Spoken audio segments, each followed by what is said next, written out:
First story we have today is, I believe we got this from Middle East Eye. Saudi official must testify in 9/11 lawsuits, says U.S. judge. And Will, this is, I guess a part of the 9/11 narrative we really didn't touch on the last show, but is really important, which is, who or what governments are possibly to blame for 9/11. And it seems like at the very top of that list should be Saudi Arabia, the country that Osama bin Laden was from, the country that had 15 of the 19 hijackers on board. And, Prince Bandar definitely had some dubious ties with, the President George W. Bush. So tell us a little bit about what this particular lawsuit is saying and why it could be a step in the right direction for the Americans who did lose loved ones or were injured on 9/11 to see some justice. Yeah. So as you're saying, we did kind of, unfortunately, we didn't have, there's only so much we can cover with the 9/11 episode. We did kind of leave out the possible Saudi role. We did mention how, many of the hijackers were Saudi citizens, but we're talking now about Saudi officials and like the Saudi, the Saudi state, possible involvement. But just a day before the 19th anniversary of the attacks, which, we covered, a federal judge in the U.S. has now directed the Saudi Arabian government to make a couple dozen current and former officials available for testimony about their possible knowledge or role in the attacks, knowledge of or role in the attacks. And this lawsuit, as I think you hit on, was brought by the families of some of the victims of 9/11 and some of the attacks. And for quite a while now, they have been trying to get it proven and get it out in court that, just exactly what role, if any, the Saudi government had and Saudi officials had. I think probably the most interesting part of this order this judge issued was that one of the officials that may have to testify here is Prince Bandar bin Sultan. You mentioned him. He had a very close relationship with the Bush family to the extent where his nickname was Bandar Bush. But he was also a former ambassador to the U.S. and at one point he led the Saudi main intelligence agency, the GID. So this is like a very high level, key figure in the royal family we're talking about here. There are various factions in the royal family, and he was like one of the in like a high level on one of them. However, in the declassified 28 pages from the congressional inquiry into 9/11, this is where I think we should look to. This is some of the clearest indication we have of possible Saudi involvement, including with Prince Bandar. And in those 28 pages, which remain classified for years and years, and there was this huge push to get them published and get them revealed, which they eventually were, I think, way back in 2016. So they've been out for 4 years now, and we're just now finally seeing some legal action being done here, where these officials may have to testify. However, in those 28 pages, we have pretty clear indication that there was money flowing from one of Bandar's bank accounts in the U.S. at Riggs Bank. Money flowing between his account and some of the handlers of the 9/11 hijackers. So people who traveled to the U.S. to help the hijackers, get IDs and find places to live and stuff like that. There was money transferring between Bandar. I think his wife actually is the person who ended up doing the actual transfer. But nonetheless, I think the best place to go to understand this and to see what the 28 pages show is an article at antiwar.com, the 28 pages explained, by Scott Horton's wife, Larissa Alexandrovna Horton, who herself is a great investigative journalist.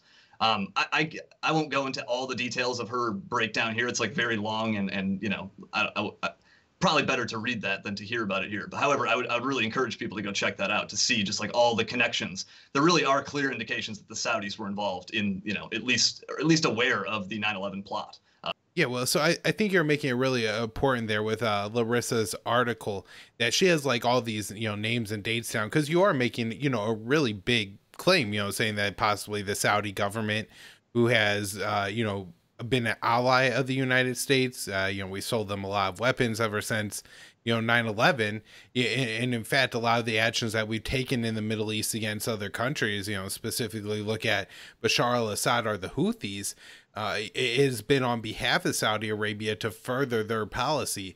And so, have been making a real mistake all these years if it turns out that the Saudi government or high officials in the Saudi government had anything to do with 9/11. But it certainly, it seems like, with Larissa's article, and then, this, hopefully we'll get some more answers here, but she makes a very powerful case. And like I said, has names, states, and details that we're not going to get on today's show. Um, one thing I guess that I want to bring up is, a part of this whole lawsuit, we've had the U.S. government at times pushing different legislation that would prevent the 9/11 families from getting victims should Saudi Arabia be in any way responsible for 9/11. There's this famous JASPA law that I'm not sure if it ended up getting passed into law, but the Saudi kingdom was actually behind the lobbying effort for that. The story was broken by the guy who runs 28 pages. I think it's .com, but it might be .org. But he Is that does Brian McGlinchey? Yeah, yep. Yeah. He does a really good job of following what's going on with the 28 pages, but just, Saudi involvement in 9/11 and the aftermath here. But this law, what it was, would prevent people from, suing governments from, I guess, the acts of their citizens, and they said essentially would open U.S. soldiers up to being sued if they commit war crimes overseas. And so, it's a funny admission that they're like, yeah, U.S. soldiers are running around committing war crimes all over the place. There's no way we could possibly pass any legislation that would allow the victims to see justice. Like, that's a pretty crazy omission. But that lobbying effort was something that was being made on behalf of Saudi Arabia to prevent this law from being passed that will hold people accountable for 9/11. And they were utilizing American soldiers for that lobbying effort. I mean, it's just so cynical to do something like that, Will. And that's why I think this case is so important, because, as we talked about in the last show, so much of the U.S. foreign policy and everything that happens in the United States has been a result of, 9/11 and our interpretation of that day and, what we think happened. And so, every day when people travel, or, the just surveillance on people that happens all the time, the millions, literally tens of millions of people, as we discussed on the last show, that have been displaced and made homeless by America's wars in the Middle East. Well, what actually happened on that day may not be what we have been told. And so, it's very important that we get to the bottom of this at some point. Yeah, absolutely. And one unfortunate thing I think here is, like, a lot of this with the Saudi officials, like in their testimony, a lot of this is going to depend on whether the Saudis are going to make them available to testify. I don't actually imagine they would, like, compel many of them to do so. And so, like, it's going to be up to whether they're willing, it's their willingness to cooperate could put a big roadblock in front of this if they're unwilling, Yeah. So. No, and it's hard to imagine either. You would think it would have to be a lot of political pressure from the United States. If the president calls and says, you better send Prince Bandar over here to testify, or you're not going to get the latest weapons shipment or something, we won't cover for you over at the UN with, your genocide in Yemen. The U.S. has a lot of leverage over Saudi Arabia should we want to use it. And we'll get into a story yet next that really shows, how significant that is.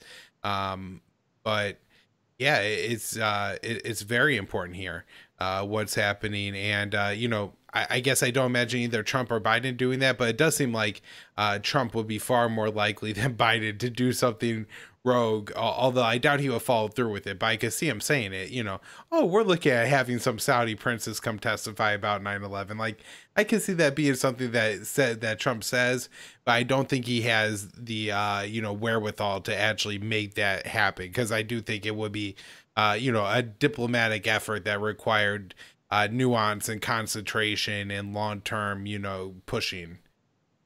Right, right. And Trump would not have to be, he would have to not be fully in the, in the court of some of these Saudi royals, like Mohammed bin Salman, the current crown prince. And unfortunately, it does seem like that is the case, that Trump is very much beholden to him. And we have this next story here